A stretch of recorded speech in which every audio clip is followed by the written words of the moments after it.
Hello, everybody, and welcome to, video game news update because it's a pretty big one that broke yesterday.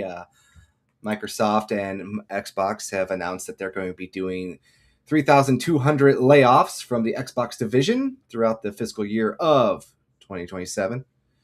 And I believe that starts this year. So we're about halfway through for fiscal year of 2027 for Microsoft. So roughly yesterday, about 1,600 Microsoft Xbox employees were let go, and four studios have been spun off or sold. And on top of that, too, currently Arcane is in the process of figuring out what they're going to do because of French labor laws. But relatively speaking, we're going to go more in depth into this as we go on. But the initial thoughts, Mr. Tyler, what do you have? Yeah, I think the gut reaction is what's going on initially when you first hear the news, and then Xbox is being very transparent, and so they're kind of just directly answering the question. They're saying, "Hey, we screwed up, and we've got to fix our mistakes." And they're being very open and transparent. Like you said, there's the 1,600 layoffs, and they've even said there's 1,600 more coming. Um, And so, though I do feel for those families, and it does suck, I think I do kind of buy into the idea for a healthy Xbox future. It's a necessary evil. Like I said, it sucks for the families directly involved, but I think as fans, we should definitely be keeping a close eye on what's going on and just appreciate the transparency we're seeing from Xbox right now. Yeah, I just want to say this right now. Layoffs suck. My Yeah. wife lost her job just before Christmas last year. And as a human being, I understand just from this personal level, like, look, you're worried about your finances, you're worried about your income, healthcare, whatever you have to say. What do you do with your 401k? If you had one, roll it over, everything else like that. Some of these people will get hopefully a decent severance package. Some people did get the opportunity to continue to fight with the spinoffs and try to continue on with their legacies now that they're free of the Microsoft shackles, that they can hopefully make a game and continue to reduce work that did not fit with this current regime's plan and everything. I always kind of look at it from this way because I'm a huge sports guy. I know you're also a sports guy as well. Sometimes you get fired and it's not your fault. Sometimes you get fired and it is your fault. But at the end of the day, you can only do your best. And I want to say that a lot of these devs, from what I was reading, I want to say a lot of them, I hope, were being very upfront with what they were doing was the best work that they could. But seeing as how some stuff that we're going to talk about later comes around, it does feel like, look, you did your best, but you also kind of brought it upon yourselves just as much as Microsoft's mismanagement was in play there.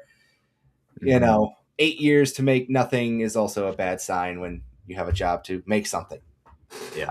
One thing I always like to talk about this, it's a job. It's not a charity. At the end of the day, everyone can look at Microsoft and go, oh my God, they're worth this much money. But at the same time, it's not a charity. They're not a charity organization. There's a reason why they're worth so much money. And that's because they know how to make money. And with that being said, we'll cut right to the lady herself, Asha Sharma, over on Twitter, X, whatever you want to call it, comes out yesterday with a very important email and it says, as I quote, "Team, we are beginning the most significant restructure in Xbox history. After careful consideration, I've made the difficult decision to reduce our team by approximately 3,200 people throughout the year of 2027, fiscal year of 2027. Very, very upfront about that. Not next year, but for the fiscal year. This will Mhm. include approximately 16,000 or 1,600 roles eliminated today, and an additional four studios. In addition, four studios will leave Xbox to new management. I recognize that a year-long restructure creates additional challenges. Unfortunately, it is not possible to make all the necessary changes in a single day, and I wanted to be direct about the scale going on here too. I know this is painful. These changes will directly affect people who have poured their creativity into building Xbox. Many joined us through acquisitions, while others were recruited here or sought us out better because they love this industry and love Xbox. Today's decisions are not reflect do not reflect their talent or dedication. Our business today is not healthy. We are operating at margins that are 3 to 10 times lower than comparable platforms and publishing businesses. We enter Gen 9 with a smaller install base and a higher cost structure. This is true. Every report that you kind of see out there says Microsoft's console business probably declined by, if they're lucky, 20 million, 25 million consoles from the prior generation, from everything we've seen from Xbox One to now. And yeah, that sucks. To grow, bet on Game Pass, multi-platform, and a broader portfolio of content. While those businesses have created meaningful value, they did not grow at the pace we expected. As that happened, our core business weakened, and we added more teams, more investment, and more time, hoping for a better outcome. And now the industry is facing the most severe hardware crisis in its history. We must reset Xbox. First, we will reset our content portfolio. Since 2018, we have aggressively expanded our studio portfolio, while the number of games created each month across the industry now outpaces the last 10 years combined.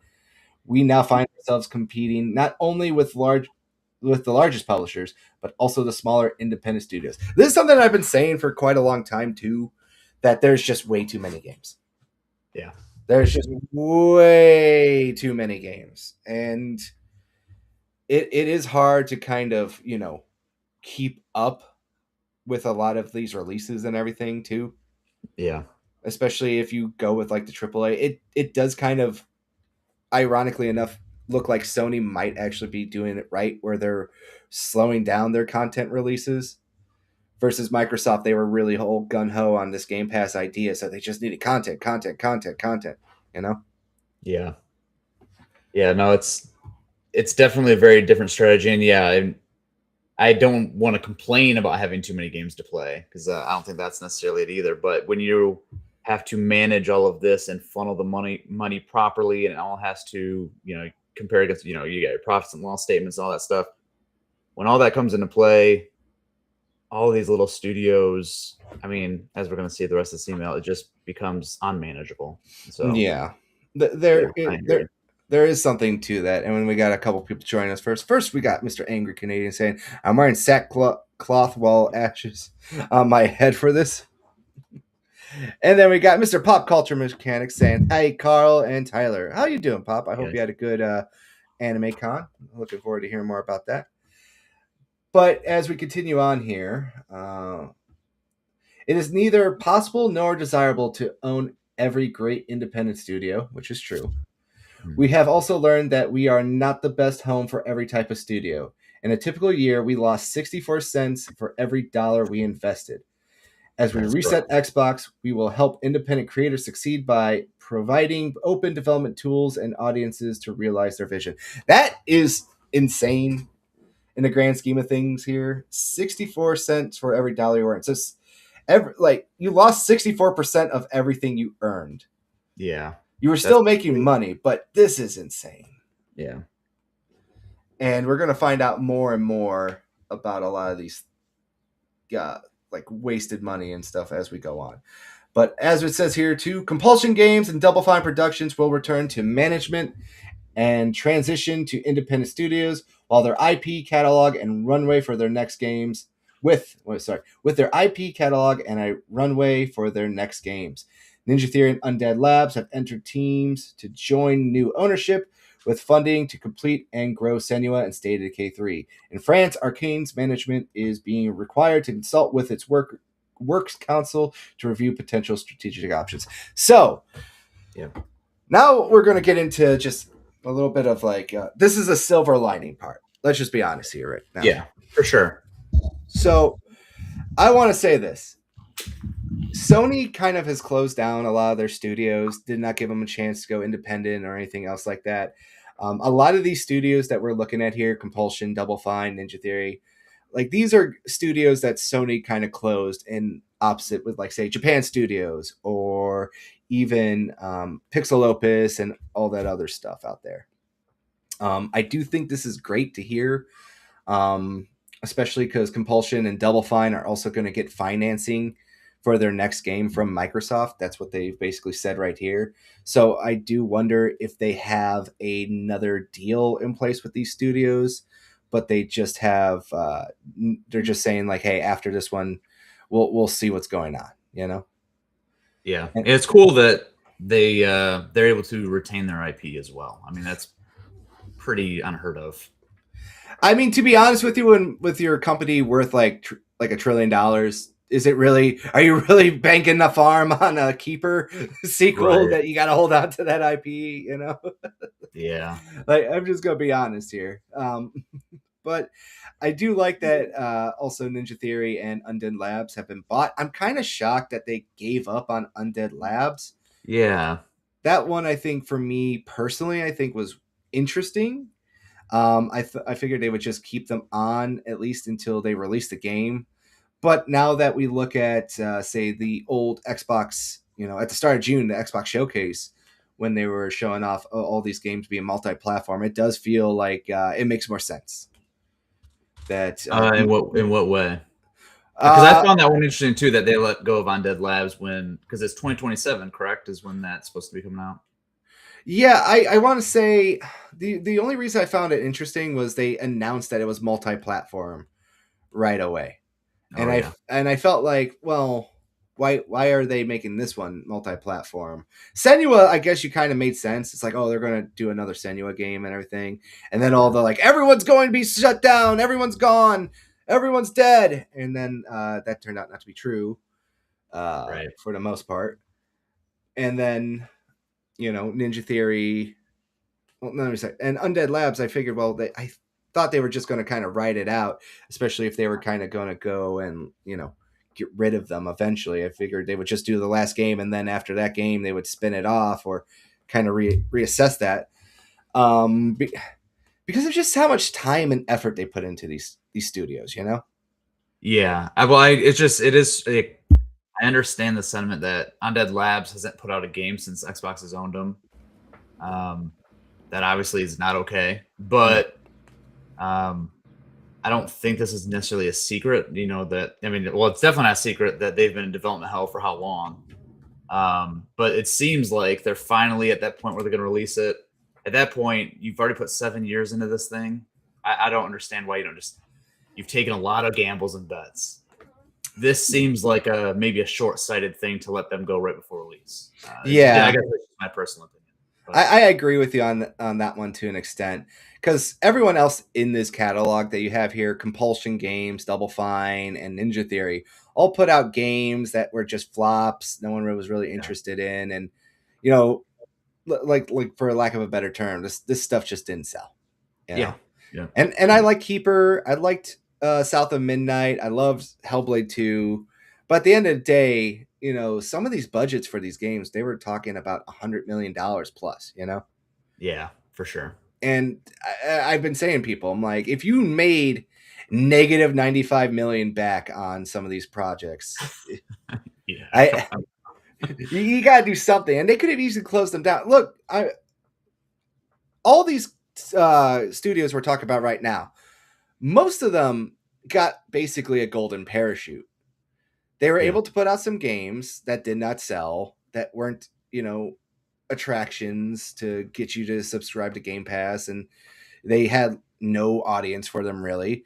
mhm, Um, they got some awards, some of them, because it's like, oh, here, this is like the snooty French say. And yeah. it's just like, we're gonna give them an award because we're snooty and it's They artistic. And got crazy funding from Microsoft during these periods. yeah, I mean, that's nothing that you can't just ignore that fact that, yeah, Microsoft is the bad guy in this scenario, letting them go. But I mean, the amount of money that Undead Labs or even Double Fine probably received during these projects, they would have never seen before. So, well, on top of that too, Compulsion Games, Ninja Theory, and I believe Undead Labs, they all got brand new studios.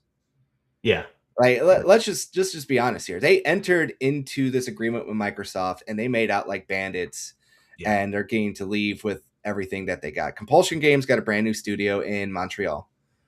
Mm-hmm. They got tech upgrades and everything else. Ninja Theory got a brand new studio in Cambridge, I believe, is where they're based out of. They Yeah. also got a fully funded mocap studio as Mm-hmm. well.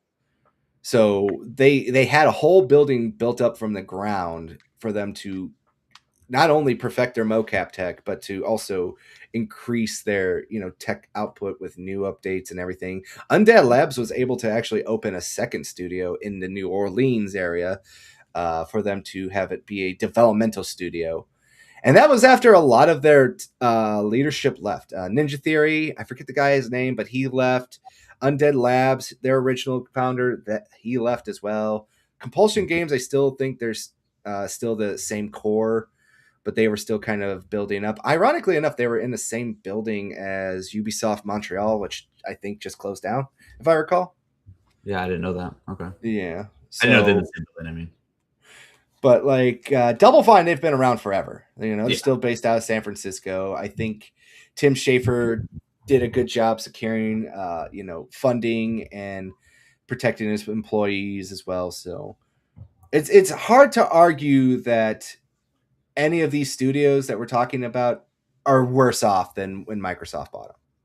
Yeah. Oh, I for think sure. it, I don't yeah. know if we'd have a Double Fine today if they weren't picked up. Yeah, well, a lot of these people, I'll say this right now. If you want to go learn more about these studios and their struggles and everything, go to YouTube. Ninja Theory has a whole documentary about, all their stuff and how they went through their creative process and how they dealt with COVID and everything. Double Fine has a whole creation process of, Psychonauts 2. And then after they were bought by Microsoft and everything, the story's out there. Yeah. Mm-hmm. The story is out there. And then we got a couple more comments here. So Carl only plays flops confirmed. Yeah, that's true. I love flops.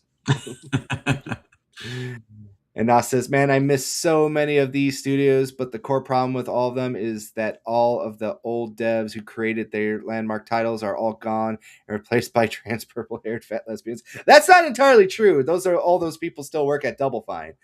Oh no, you got so know, aggressive there at the end. It did, but at the end of the day, a lot of these people, he is right. A lot of studios did have a lot of people leave and talent changes, Mm-hmm. but generally speaking, we're going to find out more about this stuff as we go on about what happened with finances and stuff. But on top of that, too, Arcane Studio just got rid of their head of the studio, and he got replaced by the head of Machine Games. A lot of people think that it means Arcane is getting spun off and will be sold. I think that might not be 100% the case. There could be a world where Arcane does in fact merge with Machine Games and becomes a satellite support studio, and they rebrand and stuff. I don't think necessarily Arcane is fully gone yet. That's just my personal opinion. Mm-hmm. Uh, I'm not familiar also with French labor laws. I'm going to throw that out there right now. Are you, Tyler? Do you know something I No, don't know? no idea.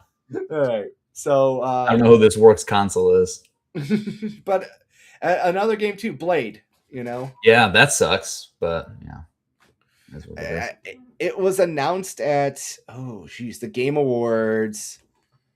I remember this because it was announced at the Game Awards when we went to Universal Orlando. So Okay. it's been a long time. Nobody knows what's going on with them right now. But I guess some reports are saying they went over budget and they're reassessing and they're not fully done with it. I don't know. We'll see. Mm.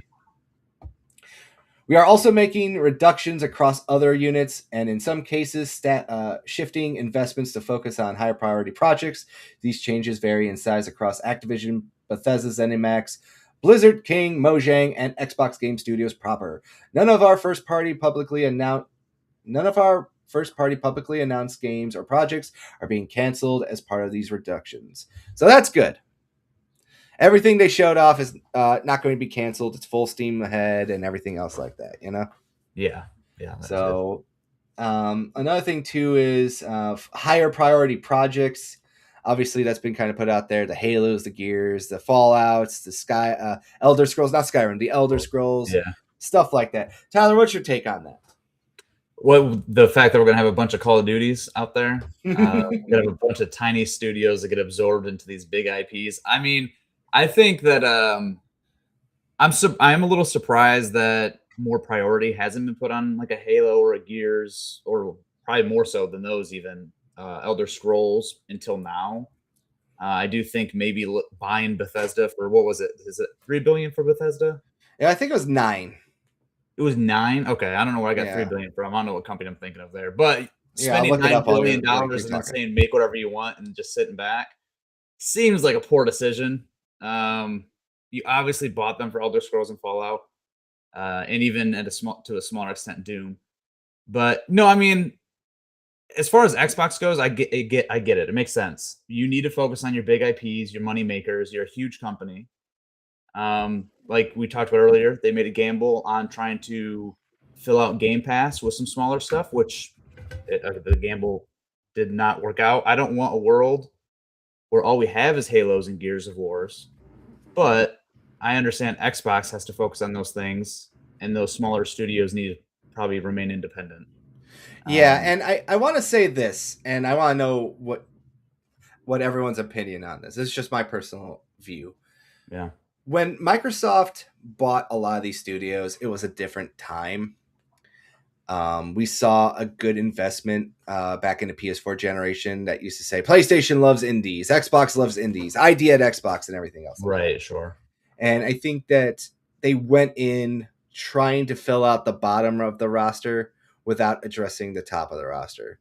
You yeah. know, they did not force their star players to go out there and produce, and they were hoping that, the third stringers would go out there and produce. And I think Yeah, that was that's a good way to say it. Yeah, they kind of were like more participation trophy style. Everyone gets a turn, you know? yeah. And to be fair, look at how much more cutthroat the indie scene has become Mhm. just on Steam alone. Let's just take Steam for example. Every day it seems that there's or every month there's a new indie darling that comes out of nowhere that makes millions upon millions of dollars that you could just pass that off to those, studios. You can make a small deal Mhm. with them, a marketing deal, and just bring them over to your platform, really show them off and be like, this is the thing. Kind of like what they did with Expedition 33, used a Yeah. lot of their contacts to go and really take off. Yep. I feel like Microsoft should be well more focused on pumping out these games. Like, why the biggest drop right now is not Halo, it's not Gears. It's the fact that we don't have a Fallout game. Yeah. The TV show has been fire. Yeah. It's been So a good. cultural hit. Mhm. You see marketing for it everywhere. People are buying shirts. They have this really good marketing campaign with Jones Cola that every time a new season's about to drop, they release an actual like giant thing of it at Costco where you can go buy the Nuka Colas and Yeah. everything. Mhm. And it just is like, okay, well, they have three studios. Let's be honest, they have three studios that could make Fallout. Yeah. Right, In Exile, Obsidian, and of course Mhm. Bethesda, and they have not done anything with them. I like that In Exile is making Clockwork Revolution. That game looks great and fire, and I can't wait to play that. Yeah. But we have games like Avowed that came out, Outer Worlds 2, and I'm just like, why can't we just get the management together and just go make Fallout New Vegas 2? You Yeah. know, where's the Fallout 3 remaster? We could have got something like that done by some, outsourced studio in, Vietnam or something and just cranked it out like they did with Obsidian. And another thing too, someone pointed this out to me as well, and I didn't think about it at the time until now. Microsoft really mismanaged the launch of Avowed because they launched it right next to Oblivion Remaster. Yeah. I didn't think about that until somebody pointed that out to me. I'm like, oh, that didn't help. Right. It's like, what are you doing? They could have delayed that till later in like the summer or something. Yeah, I just don't pull know. a Nintendo and sit on a finished game forever Yeah, until you need it. yeah. I like I said, there's a lot of this stuff. I want to see more. Like we need to see Elder Scrolls. We Yeah. need Elder Scrolls 6. Starfield was a good attempt at the old college try to say like we could do a new IP. I thought it was a good concept, but it was definitely something that was lacking. Did you play Starfield by any chance? Do you like those Yeah. games? Yeah, no, I played Starfield. I liked it. I mean, it was okay, but it definitely wasn't a Elder Scrolls or a Fallout. Yeah, that's basically it. It was just okay. You know, like that's just the end of the day. It's like it wasn't bad, it wasn't offensive, but it's Right. just it's kind of like everyone has their favorite album. You know, it's like well my favorite album is still Elder Scrolls Skyrim. You know, Right. and that's just I want to see what's going on with that. Um, Yeah. Well, yeah, that's part of the hands-off approach that we talked about a little bit ago. I mean, I know Todd Howard's come out and said, "I want to work on Elder Scrolls. I want to work on the next Fallout," and those games take so long to make that's just what are we doing? it's Like unfeasible at this point. You're yeah, gonna Todd die. Howard, we can't wait for you. I understand you want to maybe be the director of them or have the ultimate direction, the final say in some of these stories, but at some point you got to pass the torch. And Well, on top yeah, of that too, it's like you already got your dream game. You got to make Indiana Jones, bro. yeah, Like right, Like yeah, I think you can. I think you can let this one go. I think you can let Fallout go and go to somebody else. All right, it's yeah, totally fine. right, Going on here too. In addition, Mojang and King will now report directly to me. These two studios have increasingly become platforms and are largest by monthly active players. They bring critical geographic, demographic, and differentiation to Xbox. That is true. King is insane, and Mojang, Minecraft, they're just insane IPs. You know, yeah, everyone talks about GTA, but Minecraft is its own beast, man. yeah. You how about you? Have you ever played Candy Crush? Oh yeah, I played Candy Crush. I'm not gonna sit here and act like I never put that game on my phone. Yeah, I played it on Facebook back in the day or whatever. So, no, yeah. I mean, those games they come and go, but I mean, personally, they come and go. I completely understand that they are just money funneling pits that you can't ignore. And so, yeah, to have those under Xbox, I'm sure that and comparing these other small things we're talking about, it, yeah, yeah. drops in Oh, the bucket. also I forgot to say this. They paid 7.5 billion for Bethesda. Oh, okay, okay, Yeah, that was the correct total. So we were both a little bit off there. yeah. But on top of that too, I think they only paid like a billion for Mojang. And let me tell you something. That's been like the best value deal they've had Oh so yeah, far. what a deal. It's like, oh man, a billion for Minecraft. It's probably made way more than that, 7,000 times Oh, over by now. for sure. Like, and Minecraft still has a strong player base, and I know it keeps getting the young kids. You have kids, right? Oh yeah, So my kids love Minecraft. yeah. So another thing too, someone brought up that there's no Minecraft stuff at stores. Is this true? No, what? Yeah, like somebody I was listening to a show, and I'm like, I don't have kids, so I don't really hang out in that section as much. So I want to know about you. You have No, there's like my that's crazy talk. I, yeah. I have my kids have Minecraft pajamas from Walmart. We have Minecraft swords. No, there's Okay. no. They're all in on the Minecraft stuff. Yeah, well, they're that perfect age. They've gone through it, and my oldest has since moved on from it. But yeah, they've all gone through the Minecraft phase for sure. Yeah. Did you take them to see the movie by any chance before we move on? Yeah, yeah, they did see it. Yeah, they loved it. Did you like it? That's a better question. Yeah, I thought it was a good movie. It was a fun time. That's good. Were you running around screaming chicken jockey at your kids just to annoy They were, and then them? had to everyone chill out, quit making a mess of my house. But yeah, Going on here, we know that great technology gets better when it gets simpler, not bigger. Today, in some parts of the company, work passed through as many as 14 layers of management. Fucking kill me. that's crazy. Fucking kill me. Put a gun right in my mouth and kill me if I have to go through 14 layers of management. I am serious. We know Microsoft is a giant corporation. Could you just imagine that? That's just nuts. No, I That is can't. I can't even insane. imagine what that would be like. You know what? You sit there and you go, I wonder why we're not getting good games. And then you look at 14 layers of management. What layers of management are we talking about here? Did somebody at Bethesda have to message someone at Activision to go through somebody at Xbox Game Studios to then go through somebody at Microsoft just to get an Yeah. answer from Phil. Yeah, I don't know That if you saw the Dustin Legary tweet where he talked about this, but it was pretty funny. what did he say?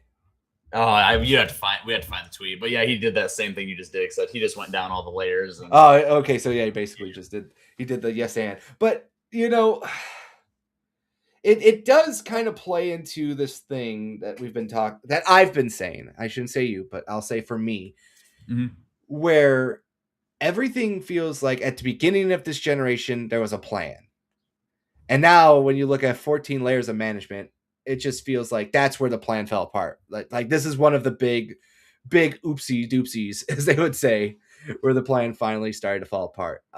I I can't. sounds like a bunch of fake promotions to me. It does. It sells like way too much middle management and too many people that need to retire, which a lot of people have been retiring. That's what I've been noticing as well. But like I said, at the beginning of this generation, Phil Spencer or kind of made it a big deal to go to Japan, invest into stuff, get everything going, do a whole bunch of stuff. And then it feels like halfway through everything just kind of quickly just went all over the place. Sarah Bond, they kept trying to promote Sarah Bond. I don't understand why, but then it seems like a lot of the this is an Xbox strategy was her plans, but she wasn't the CEO of Xbox. That was Phil Spencer. But then it just feels like nothing made sense after a while. Yeah. And it does feel like this is way more transparency than I think any company will ever give out. I don't think you would ever hear somebody come out from Sony or Nintendo saying, "Yeah, we had 14 layers of management and we fucked it all up." Oh yeah, they're for sure on their heels right now, they're scratch and survive. So Yeah. All right. As we continue, our platform teams are 40% larger than they were at the start of this generation. That makes sense only because of the buying of ABK and Bethesda and all that stuff. So that does really make a lot of sense. We're at the start of this generation, even as our player base and playtime have declined, which Phil Spencer and Sarah Bond lied about that one. That complexity has slowed decisions, blurred accountability, and made it harder to deliver for the players. As we reset Xbox, we will simplify. We will reduce management layers to no more than 5, and where possible 3. So that's good. Still a lot of people for 5, I think, but I'm not privy to all this stuff. That's just my personal opinion. I think 3 sounds reasonable, to be honest. Yeah. We will deliver success through a flatter organization that is built around makers, individual contributors focused on building, player coaches, leaders who remain deeply involved in the work while developing their teams, and directly responsible individual DRIs who own key decisions and outcomes. And we will streamline how we work across our tools with a cleaner code base, shared services, and 50% reduction in vendor spending. I don't know what this last part is, vendor spending here. I wonder if that's third party contractors. I wonder if that's what that means. How about you? Do you know what this means? I don't know what it means, in Xbox world, but I imagine you're probably right. Something like third party partners, things like that. Yeah. We also got pop culture mechanic weighing in. Too much management is what ruins any company. Hell, we have a hard enough time with 3 levels of management. That is true. That is true. You see, I'm lucky where I could just go talk to my boss and my boss's boss in the same building, and I don't have to send emails. Nice. But yeah, that's still too much.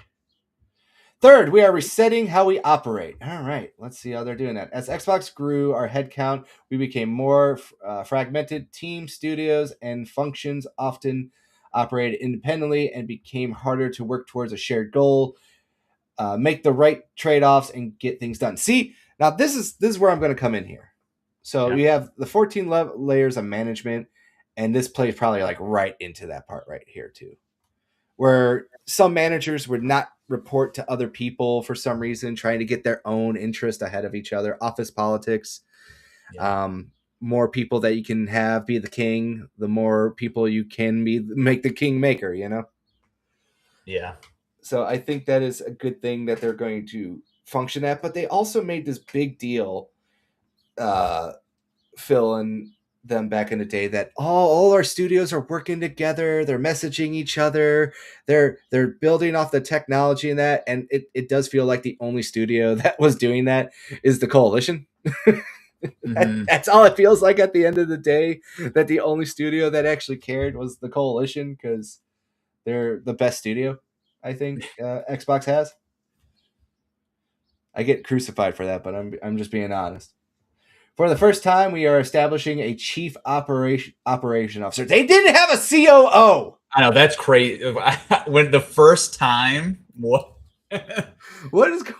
Man, They didn't have a COO. no one was responsible for the bottom line, huh? That's why the budgets went insane. That's why you have 14 layers of management. Nobody was checking the numbers. That's just nuts. With end-to-end P&L responsibility across content, hardware, platforms, and services. Helen Chang has been promoted to this role. Ironically enough, they got an Asian to do the numbers. I don't know if that's funny or racist, but I'm going with it. And will report directly to me. Over nearly 2 decades at Xbox, Helen has helped build some of our most important businesses, for Xbox Live to leading Mojang and the Minecraft franchise. So yeah, she's in charge of the moneymaker, basically. Yeah.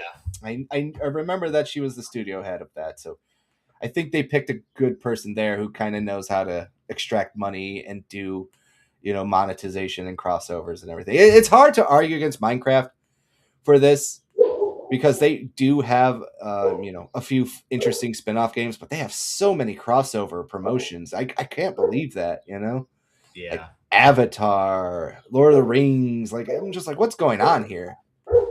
Yeah. So I do think that it's nice too that all these people are going to be reporting directly to Asha, because at least it does sound like she's informed. It makes me wonder what the fuck Phil Spencer was doing then. Yeah. Because, like I said, probably millions of managers on his 14 layers. I don't want to make this like fuck Phil Spencer show, but it's I like Phil Spencer a lot as a personality, I guess I should say. I liked his vision. That's what it is. I liked his vision. It seemed like something happened, but it does feel like something went wrong, and I want to know what went wrong. Yeah, I mean, I've loved the whole. I'll say I loved the Game Pass. I've been part of Game Pass since Gears 5 came out. That was like what got me into it. And ever since then, I've never unsubscribed. I mean, I've enjoyed that. I've been through it even through the crappy times. So I always thought that vision was a cool vision. But at the same time, I think it's okay to admit a failure. And so even though I've loved the service and I love what it does for the most part, we're not even there yet. And I don't even know if they talk about it in this email. I can't remember. But I do think that maybe Game Pass will be sunsetted sooner rather than later. But anyway, I do feel like we'll talk about that soon. She will bring our business together under one operating model, making sure we are clear, invested decisions, learn from our successes and failures, and hold ourselves accountable for the results. Thank you, Dave McCarthy, who is retiring after 17 years with Xbox. Dave has played a defining role in building the platform that millions of players rely on every day, and has been a trusted partner through many of the biggest moments in Xbox history. We wish him all the best. So there you go. That's Dave. Had you heard this name before this email? I'm sorry? Had you heard Dave McCarthy's name before this email? I'm going to be honest with you. There's a lot of people that work at these studios that have been fired that apparently worked at these companies for like ever, that I've never heard about. Okay, yeah. I was just wondering. It was the first time I'd heard it. I looked it up. I tried to find him.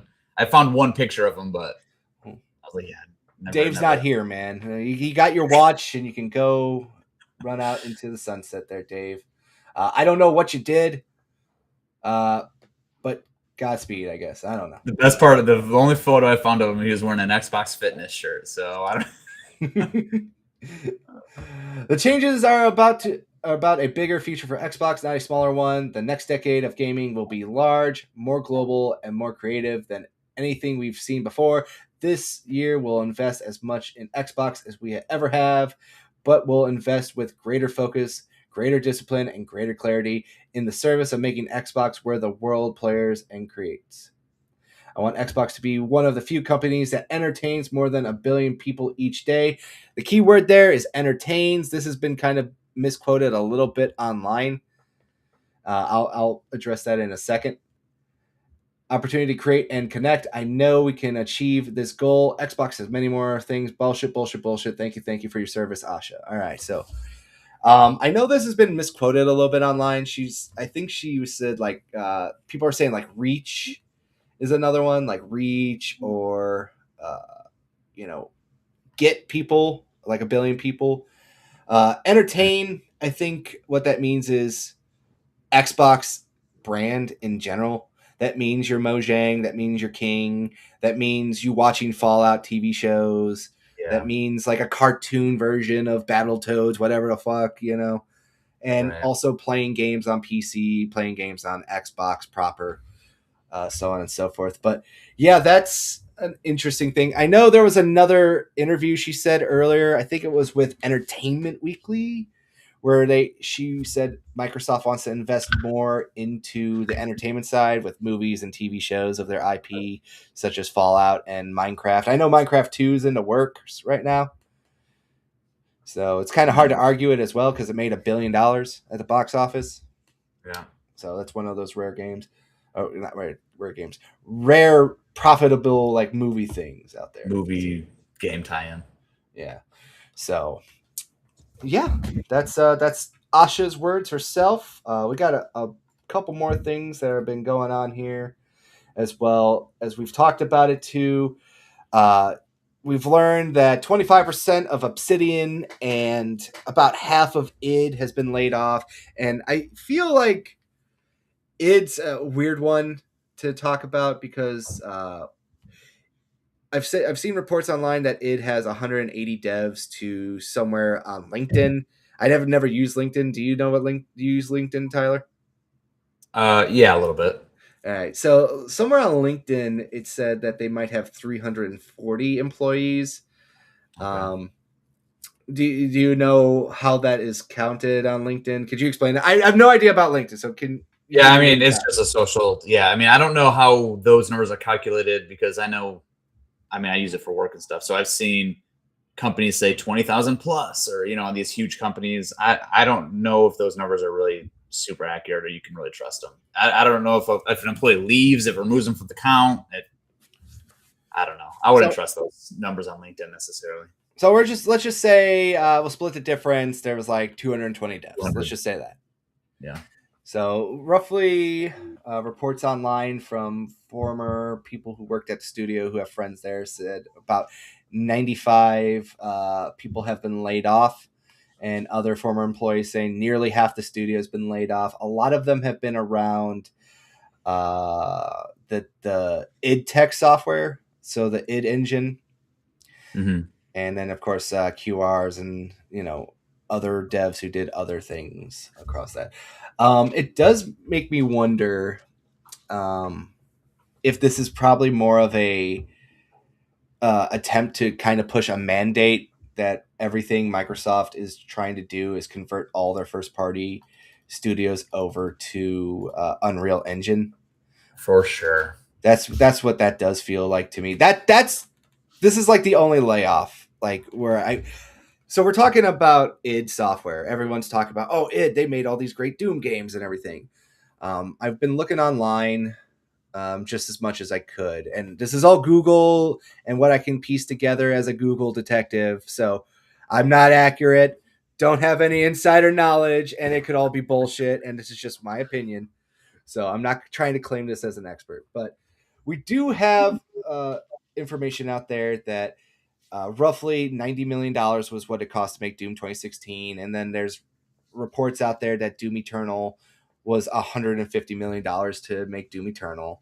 And then, of course, Doom The Dark Ages, there's no information about how much that cost. But if we could believe with some of these other leaks and everything we've been seeing from FTC lawsuits and stuff, maybe it was close to $200 million to make Doom Eternal. Now, I mean, Doom The Dark Ages. Mm-hmm. Now, a lot of people were saying Doom The Dark Ages did not sell well as the other Doom games. And I don't know necessarily if that's true, only because Doom 2016 took about 3 months to sell 1 million copies. and Doom: The Dark Ages sold 800K within a week. So Okay. I think some of that is a little overblown. A lot of people were saying like, "Well, Game Pass sunk it." I'm like, "Well, did it really sink it?" That's that's the question I have. But Yeah. we don't know the exact sales figures of Doom, the Dark Ages, or anything else like that. I'm just going to say Dark Ages. We don't know the sale of Dark Ages at all compared to 2016. A lot of people have been floating around that it is the one of the least played Doom games of all time. Okay. I that I am going to be honest with you, that is a bunch of bullshit. Uh, I have the chart for that here actually. We'll pull this up here real quick.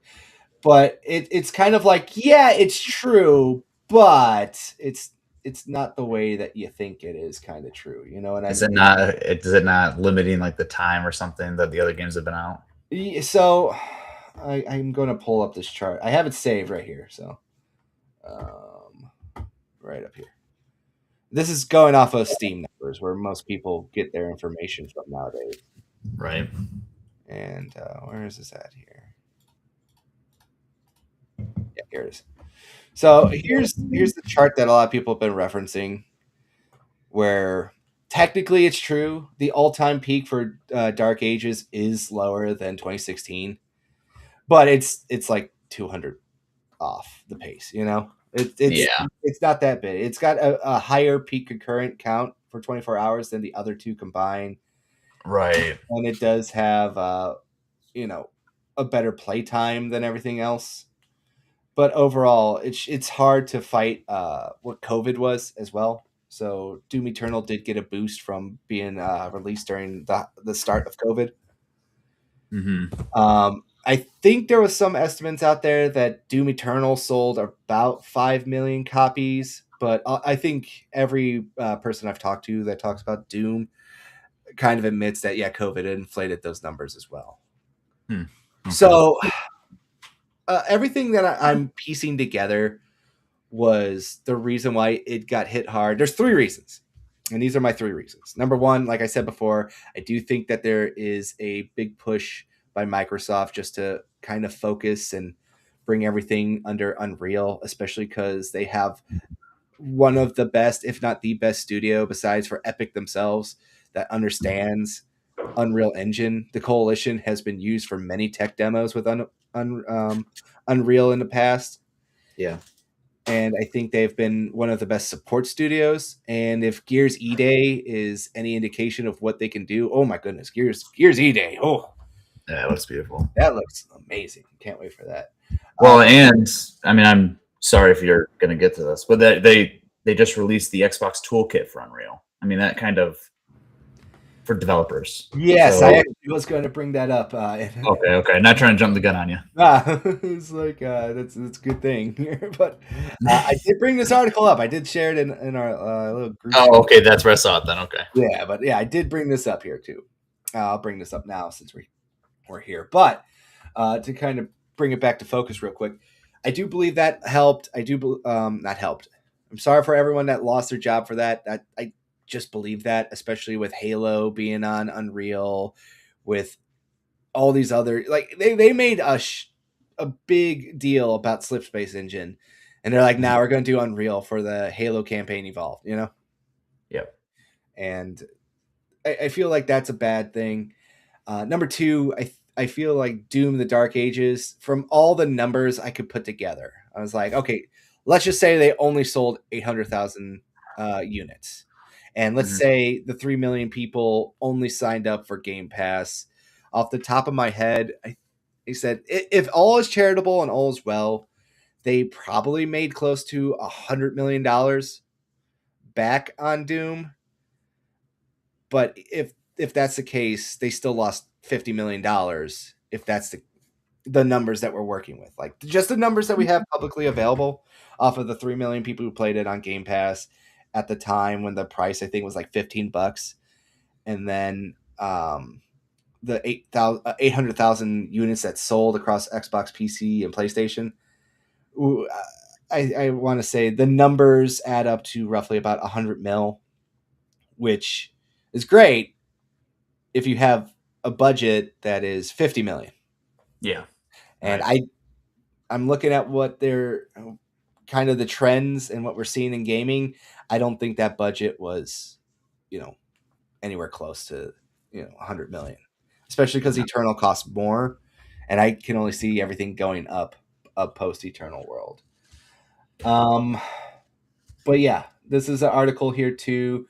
Microsoft did just release an easier toolkit for people to kind of go in and everything else like that. This is from Windows Central, so you can go read that yourself. We're not going to really read it too much on here. In fact, we're not going to read it at all. But if you want to go check that out, I will link it right now, and so you guys can go read it on your own time. But basically, yeah, that's what it does feel like, is that they want to push Unreal as like the standard. And I'm going to say this, and this is just what I've heard people say online. So, disclosure, it could be bullshit. And I am not a man who would know this personally myself, but Tyler, if you know something about this, you could also add into it as well.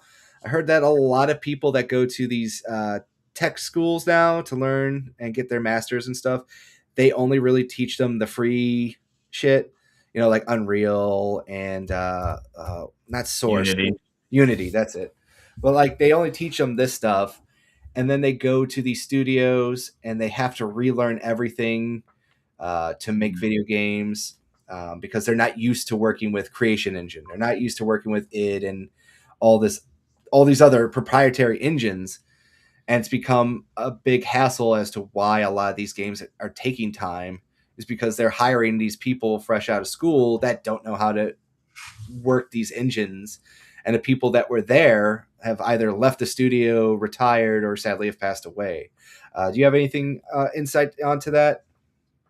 I think this is the most interesting article, to be honest, that's come out in the last 24 hours. And because of what you're saying, I do think they are pushing everyone to Unreal. Oh, this is from June 21st, by the way, not 24 hours. Oh, yeah. So, but as far as kids out of college, things like that, I didn't go to school for that necessarily. Did go to school for programming, but not game development. So I'm not sure if that was all true or not. But I mean, I do know there's no way they're teaching them the prep, id Software's engine. They're not teaching them Creation Engine, obviously. Mm-hmm. So I'm sure there's a lot of truth to what you're saying there. Maybe it is interesting. It may be truth. I've heard it. I couldn't confirm it. I wish there was someone that could, but let me know out there. Sorry, I cut you off. Go on. No, you're fine. I think it's interesting though, because when you do look at some of the games, for example, all the Doom games are very well optimized. Mm-hmm. That's because they have so much control of the engine, and they can do things like that. And then of course, Unreal 5, other than the Coalition, for the most part, a lot of people kind of screw it up at first when it comes to Unreal Engine 5. And so it is, part of me is like a little sad to see some of these engines go, but then I also am a little confused at how they still exist. Like Creation Engine, I don't understand it. I'll tell you why modders. That's the only reason it still exists. It's because of modders. You're probably right. Yeah, I didn't consider that. You're probably right. That's definitely why Creation Engine exists. But yeah, I think it's really interesting. I don't love that everything's going to be made on the same engine, because I think we're going to lose a little bit of the creativity when it comes to that kind of stuff. But yeah. At the same time, we're talking business stuff on Xbox side. I'm surprised Xbox has not forced this type of move earlier, because they're gonna save a ton of money. Mm-hmm. And like they're doing this thing with this this toolkit. I do work, and for my day job, I work with Microsoft programming languages, and so they do toolkits for everything. So every language they have a toolkit for, and we as developers look forward to, we might have to, if it doesn't offer something, we have to do something custom on our end, and we look forward to the day when the toolkit just has an update and we can throw away all of our custom code and just use the toolkit version that that Microsoft will support. Right now. And so, yeah, from the developer standpoint, it does surprise me a little bit, in the business standpoint, that they haven't made this move sooner. I feel like, so there is an example out there of a really horrendous decision that was a company-wide policy from everyone's favorite publisher, Electronic Arts. And before I go on, Mr. Tyler, do you know what I'm referring to? Nope. So back in the good old days of the early 2010s, there was a video game that came out called Battlefield, and they had this really, really fun engine called Frostbite. Yes. And then EA was like, guess what, motherfuckers? Everyone's going to use Frostbite. Yeah. And then this game came out, and it was called Mass Effect Andromeda that used the Frostbite engine, and it was a complete clusterfuck. Because it was a first-person shooter engine that was only made for first-person shooters, and nobody knew how to develop for that game at all in that engine at BioWare. Yeah. And on top of that, too, there's a whole story behind that. But going on here, I saw somebody online said, why can't they just invest in the id and use it at everywhere else? And the truth is very simple. That's a first-person shooter engine. You got to do a lot for these games that aren't first-person shooters. And RPGs and different systems. Custom build, like you said, they would have to basically send it out to every system or every studio and say, for example, Hellblade. You got to learn how to create a custom system now that fits what you want to make in this game that isn't built for this. Generally speaking, like I said, it does feel like there for every great RE engine story that we hear where Capcom puts all the time and effort into making this work properly, or Sony with their first party Decima engine from Guerrilla Games and everything. Yeah. For every good success story like that, there's about 30 studios that cannot copy that level of success because they are unaware of how to even program for that, or it just doesn't fit the games that they're working on. That's actually a really interesting point. Like the Capcom to id comparison, for example. Like, I wonder how Capcom is so much more successful. I mean, it may just be because they are larger, and so they're teaching more people the engine.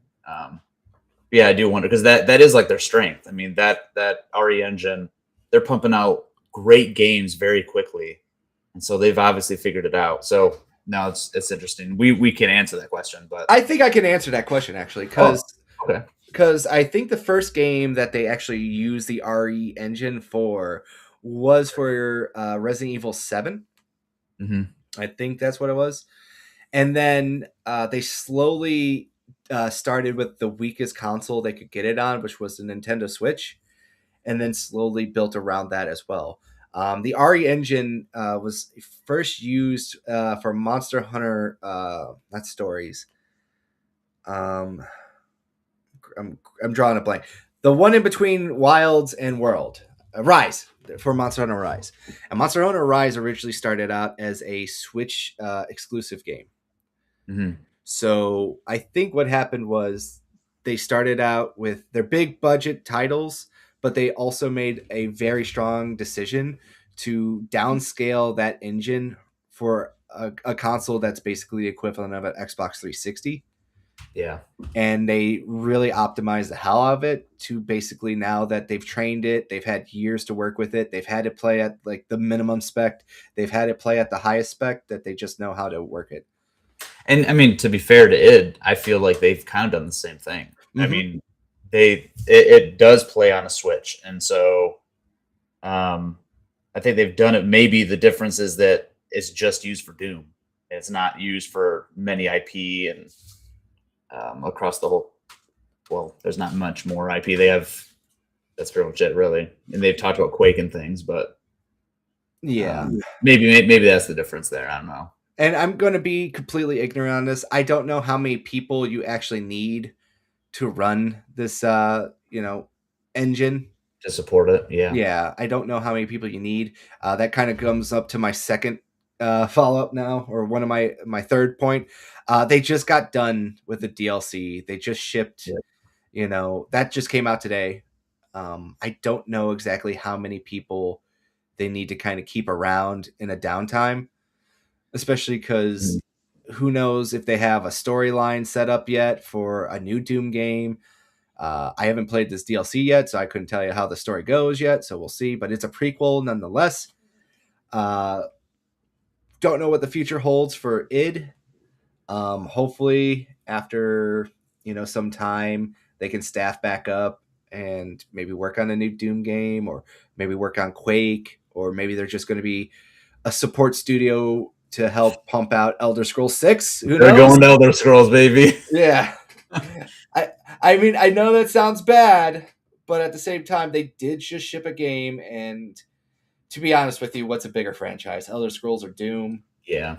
I'm going to say Doom is iconic, but so is Elder Scrolls, and I think Elder Scrolls has more people waiting for this game to come out. So hopefully they're just put in a line here, to help pump out Elder Scrolls 6, and then eventually they get back to making Doom or Quake or something, because it was one of the franchises they said that they really wanted to push as well. Another thing too, so speaking of Justin Legary, it was kind of pointed out too from the original tweet here. News indicates that also half the team working on Elder Scrolls Online has been laid off, leading many to wonder how the game will continue. Post here says, this makes no sense. Elder Scrolls Online is arguably the only successful multiplayer IP that Bethesda owns, which Bethesda doesn't own them. Which Dustin Legary follows up with. It says, Elder Scrolls Skyrim has twice the players ESO does. I imagine they want to focus on the sequel. So yeah. that's Does ESO have? Haven't played a long time. Does it have a subscription service around it? Or no. no. Okay. I know I don't believe so. Don't quote me on this one, but I did remember playing it once back in the day on my Xbox One, and then I got mad and said never again. But I did not have to pay a sub service for that. I gotcha. Okay. But ESO usually does a big, like, oh, look at what's going on here and there and everywhere. Like, we've talked about this before. It's, oh, let's go run to the bathroom while they talk about other announcements that don't matter to me kind of deal. It's like, that's the Sea of Thieves and the ESO announcement. Doesn't matter to me, but it matters to somebody. And that's just not me. Right. I thought this was shocking, though, that Skyrim has double the player count as ESO. To this day, that's not good. I'm going to be 100% honest with you. I think somewhere they said they have like 15,000 active players, which is good, but that means Elder Scrolls Skyrim has 30,000 active players, and that's one of my kids is one of them. Speaking of games my kids play. Well, good. He knows what's good. There you go. 11 years old, and he's like, "What is this Skyrim?" He downloaded it. He's in love with it. So, hey, it's still, even though that game came out 4 years before he was born, he still loves it. Good games will always be good. That's why they're called classics, There you go. Even though everyone likes to be a hipster and pretend that Skyrim is not good. You're liars. You're all liars. And who does that? A lot of people. You trust me. Man. I'm in the different corners of the internet, I guess. I've never heard anyone say Skyrim's bad. All right, so there's the people who say Skyrim's bad that I don't consider real people, and then there's like the Elder Scrolls fans that are like constantly at war between the three games of Morrowind, Oblivion, and Skyrim. Yeah. And that makes sense. Those people, I'm like, I get what you're saying. I just like Skyrim. At that point, you just ask them how old they are, and that's how you know what camp they're in. The problem is they're all the same age as me, and then I don't know what to do. People our age should be in the Skyrim camp. That's how that should be. Yeah, but it does come to the point where now I just got to say this. I don't know how many people it takes to run a studio. I don't. Well, I'm sure it varies greatly depending, but yeah. That's the point. It varies greatly. Ding, ding, ding. That is the correct answer. It varies greatly. So when people go like, oh, these layoffs are bad, I don't know if they're bad. Like, let me rephrase that. I don't know if necessarily they needed this many people to keep something running. Yeah. That's what I'm just saying. It sucks that you got fired. Yeah. I don't want to take the human element out of this, but I'm also looking at it from, look, you're losing 64% out of every, like dollar you make. That's not profitable, like in a good way. That does not mean job security. That means, well, we got to kind of cut a little leaner, and maybe we don't lose that and we gain more money for every dollar we make, For every dollar we spend, we get like a $2 back. That's healthy. That's really healthy, actually. Right. But like I said, with id, what we're seeing with ESO, what we're seeing with Obsidian, I know Obsidian said they had about 25% of their staff cut. And to be honest, it just goes like, to me, it just goes, well, Grounded 2 is being outsourced with help of IDOS Montreal. Mm-hmm. I think to me, that also justifies your layoffs a little bit more because you've been outsourcing a lot of your work to a really big company. And IDOS is not the only working with Obsidian. They're also working with Playground Games as well for Fable. Right. So, like I said, in my humble, ignorant man opinion, don't outsource any of your work. Keep as much of it internal as you can, because when you outsource stuff, they can also look at you and saying like, well, we don't need you right now too. It's not good job security, which is one of Microsoft's big issues. Because when we go look at some of their other major guttings, because they gutted 343, they gutted Turn 10, wow, a lot, way too many contractors. It's Okay. That's a problem that I think Microsoft still needs to fix. Yeah. But now this next story I want to share too. We got news from IO Interactive today, and this does kind of play into the Microsoft layoffs as well. As people who may or may not know, Microsoft was funding a third-party deal with IDOS. I mean, not IDOS, IO Interactive, to make a fantasy game. And basically, they had to lay off some people, but they retained the rights of ownership of the IP. So it went back to them. They're going to look for another developer to help, basically another publisher, not another developer, another publisher. But unfortunately, they had to close down their Istanbul studio to make this happen as well.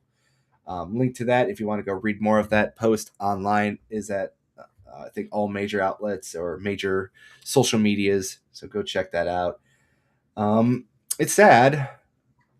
I don't really know what they're working on. I'm not a big fan of IO, as we've talked about, I think, in our thing here. I've been playing that new James Bond game, and I just don't like it. Yeah, well, what are you gonna do? I love the James Bond game. If we're talking about that, I don't love the Hitman games. So yeah, I don't know. It just felt too much like Hitman. I don't like the Hitman games either, but what can you really do? So, and I don't know much about this Project Fantasy. I don't know if anyone does. Anyone know? Is this pretty secret right now? so from what I have heard from quote unquote insiders, is that this is supposed to be like a high fantasy kind of like Dragon Age D&D kind of game. It's very interesting concept by IO. Yeah, that sounds very different than what they've done in the past.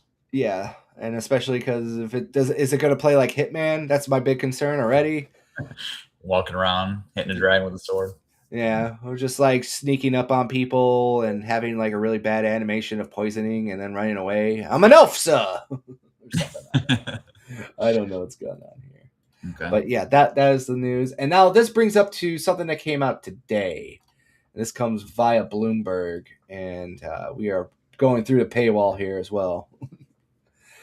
So this is basically one of the more interesting kind of updates that we've had. So Microsoft's Xbox spent nearly $80 billion in the last decade on deals that would give its popular video game titles like Call of Duty and Skyrim, betting them that gamers would flock to its Netflix-like subscription service, offering hundreds of options for endless play. So on Monday, the company acknowledged something about some bullshit. Let's just get a 20% reduction of its staff.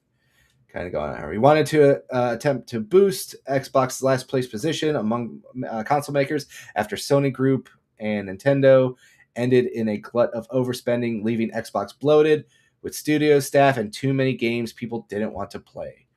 In a letter to Asha, she talked about everything that's going on there. And let's go to the more relevant stuff. Most of the stuff we already talked about, so I'm going to skip over some of it.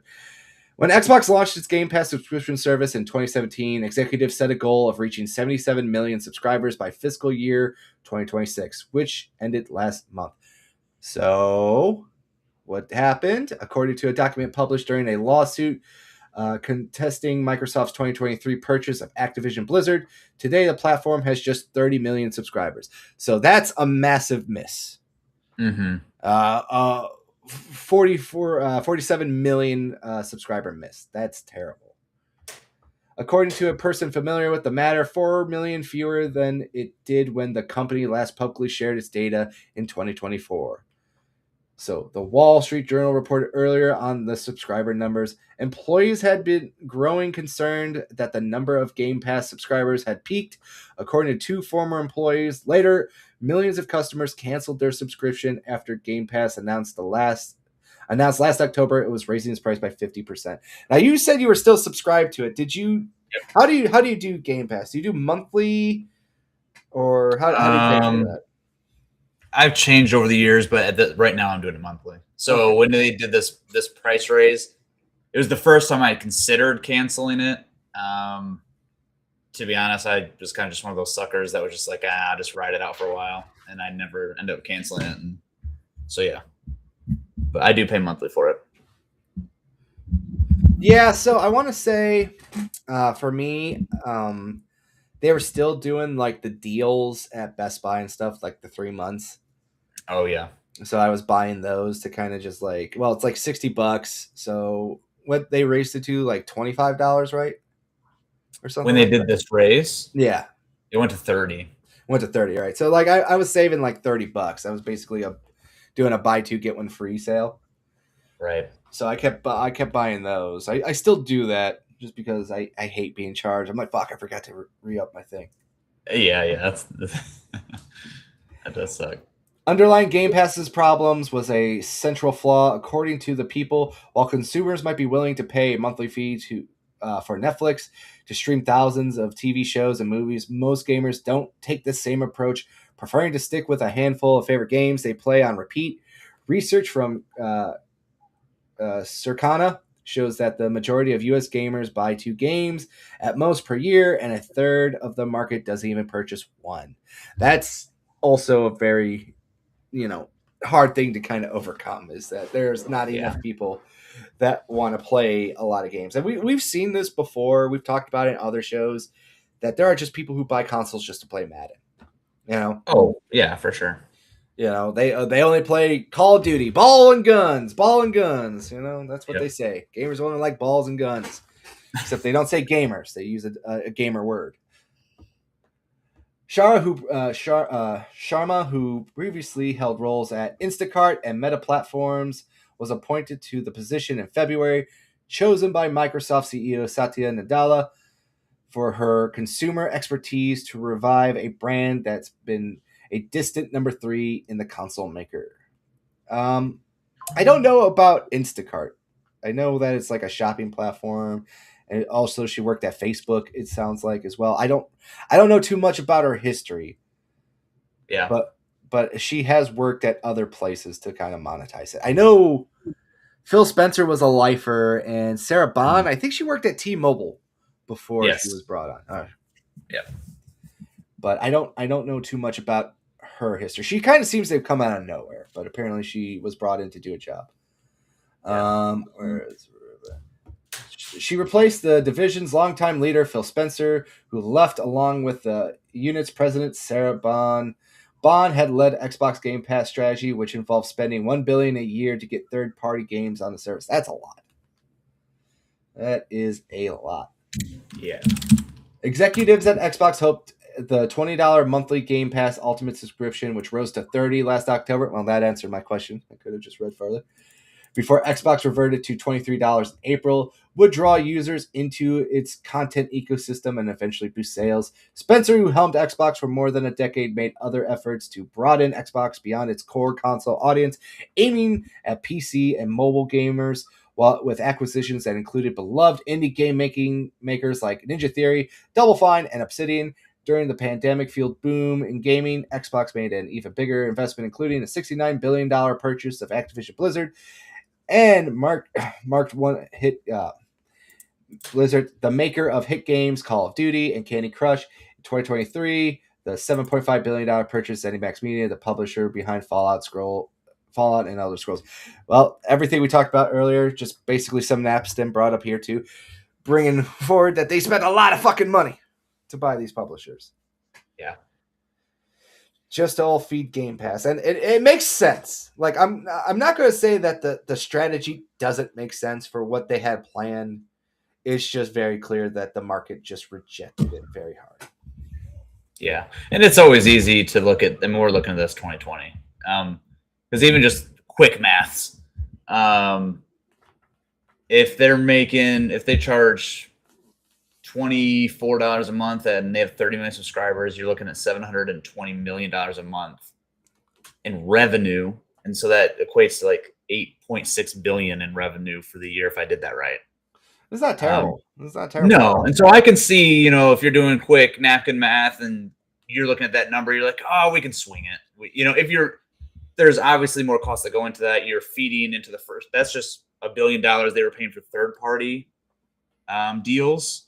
Mm-hmm. They were also pumping, I'm sure, billions of dollars into the first party studios to develop games. So I'm sure that the 8.6 billion a year probably quickly dwindled. But I could understand why they may have thought, especially if, like you said, I think it was 77 million was the target for subscribers. Yes. If they would have for sure hit that, then they would have been fine. But they did take this massive gamble. So yes, hindsight 2020, but I can see what's going on here. It makes sense. Yeah.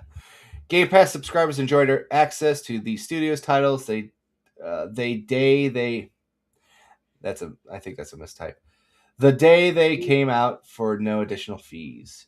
Some employees warned that putting in-demand, high-budget games on Game Pass the day they released could devalue them and cannibalize sales of individual high-priced copies, which is true. That is 100% true. It was a controversial decision internally, according to 5 former employees. When Game Pass launched, it was designed to activate back catalog games. Yeah, I thought I said archive. Without a clear path to potential audiences, not essentially offer hit games at a fraction of the price. And then we got Mr. Nerdtick saying, "What up, everybody? What up, Jay? Hope you're having a good day." But yeah, that, like I said, of course, this makes sense. Yeah, this is, water's wet. You put something in a service, people aren't going to buy it; they're going to just stream it. That's the point. I understand it. Call of Duty, for example, cost $70 before it landed on Game Pass, where for less than half the price, players could access that game and hundreds of others. In 2024, Xbox gave up more than $300 million in sales for Call of Duty on Xbox consoles and PC. A person familiar with the matter told Bloomberg last year. Instead, PlayStation accounted for 82% of Call of Duty Black Ops 6 sales that year. That's not good. 300 million on the table. That's hard. It's a hard sell. Mm-hmm. By the time the Activision acquisition closed, nearly 2 years after it was announced, Game Pass was already facing difficulties attracting subscribers, according to a person familiar with the source. Blah, blah, blah. The pivot to a subscription model made sense with the rising cost of producing video game consoles. In 2022, Spencer said every Xbox sold lost Microsoft between $100 to $200. Since then, tariffs and demand for artificial intelligence computing have squeezed the market for components. Last month, Microsoft raised the price of the current generation Xbox for a third time in 13 months. For its next console, codenamed Project Helix, analysts anticipate a more than $1,000 price tag. Dog. Does it get any easier? Does it just get any easier? Yeah, it's rough. So, what my big push is to here, because there's been a lot of talk about how they really just wanted to try to go cloud streaming and everything else. That's why they were pushing like this is an Xbox and everything, as we could see, because of the prices and everything. I also just think, just putting it very bluntly, they should just kill the Series S. That's just my honest opinion at this point. Just this is what I've been saying. Kill the Series S, harvest all the organs that you can from them to put towards Series X productions and everything, recycle them, everything that you need to do. And on top of that, too, just offer a program. Just straight up say, like, hey, trade in your Series S. We'll give you a Series X at a discount. You Hmm. know, I feel This is the first time I've heard this take. this is just my honest take. You know, with memory cost and everything being the way it is, that devs apparently not wanting to put in the time to optimize for the Series S as much as they do for the Steam Deck, ironically enough. Right. Which I still think the Series S has a bigger market than the Steam Deck. If we're going off Yeah. of some stuff, which, Oh, for sure. like I said, I whatever, none of my business. No, that's facts. There's you were here first from Carl, but there's no way this Steam Deck has a more market share than the S. But like I'm saying, I just feel like it was a good idea at the time, but with things changing as much as they have, I think it would probably be an interesting idea for Microsoft to just go out there, offer an incentive program, get everyone over on a Series X, kind of raise the minimum spec, try to dwindle that number down to zero, and have devs just really just focus on a one SKU console. Yeah, I You know? understand what you're saying from a dev perspective. It's interesting because I kind of, with the rumors of this $1,000 price tag, I kind of wondered if Xbox was going to double down on having a Helix and then offer a $500 S version um, of that. So yeah, this is the first time hearing it, and maybe I haven't thought that out enough. But My counterpoint is this: you already have a Series S, and you know what's called ROG Ally. yeah, that's true. I feel like that's your compromise now at this point. Just hyper focus on like ROG allies or But devote time. it doesn't capture the cheaper market though. Well, there is a $500 market though for that. Yeah, that's true. You're right. You're right. The regular Ally. I feel like at this point, a lot of people like just don't want to deal with a Series S anymore. Yeah. I feel like I think the Series S is outselling the Xbox. I mean the X series, Mm-hmm. but I just feel at this point it was like it was good experimentation. It was a good way to try to offer players a different way to do things, but I think it raised a lot of hell for your developers. Yeah, I can see that. And I'm just being honest here. This is what I'm reading. This is what I'm seeing, which is how terribly unoptimized a lot of Series S games are. With a lot of devs saying like the reason why we're skipping Xbox is because we don't want to make a game that's optimized for both the X and the S. I feel like at this point it's just one SKU going forward. Max out as much power as you can. Try to find a price point that sells, and just go from there. I think they hit gold with doing that deal with ROG Ally, Mm-hmm. and I think like with the Play Anywhere, and you got like the Lenovo Go and everything too, where everything's Windows based. Yeah. They have a way to offload some of their creativity and production cost burdens onto the third party, while Mm-hmm. getting you your cheaper option, your Play Anywhere option, and your handheld option all at once. And if they want, they could just buy a dock. If they really want to play, you know, don't want to play in handheld, they sell third party docks that you can use. I had one for my Steam Deck that worked pretty fine. Yep. You could go out there and do that, and they work well. Xbox controllers are Bluetooth compatible, Mm-hmm. and you can just use that. That's what I did. That's One that's more. my theory. Yeah. One more counterpoint to your theory Okay. is if Project Helix truly is PC based, then at that point, who cares about SKUs? I mean, PCs are all over the place anyway, so you might as well have a cheap SKU. True, but computer prices are also affected by all this stuff as well. Yeah, that well for sure. That is true. I don't think my PC costs as much. It was as cheap to make as it is now, especially with some memory like units. I'm like, ugh. Yeah. And graphics cards and everything. I got a 3070 Ti, and I, Mm-hmm. I don't like buying used computer parts. That's another thing for me. Yeah. I'm kind of weirded out by that. And you could do that, like a lot of the PC bros is like, oh, you could build a computer, bro, that's cheaper than a console. I'm like, yeah, if you buy used, Right. and I'm not a big fan of that. I like my stuff to be new. I want to know that I'm the first person to use it. I got a return warranty that's better than 30 days. Let's just do that. Let's just do that. Yeah. But like I said, it's just my personal idea. People No, tell me, no. It was just interesting. I hadn't heard that take before, so I know. That's why you come to me. I tell you things that nobody thinks about. I'm kidding. All right. In laying out her plan to return to Xbox in February, Sharma said new Call of Duty titles would no longer be released to Game Pass. Shocker. Subscribers on the first day they're out. Xbox's new executive suite, which includes Helen Chang, the former head of Minecraft, former Azure AI Vice President Scott Van Vliet. I have no idea. Fuck that. And metaverse researcher Matthew Ball. I know about Matthew Ball because he's been on shows before, and I was surprised that he was added here.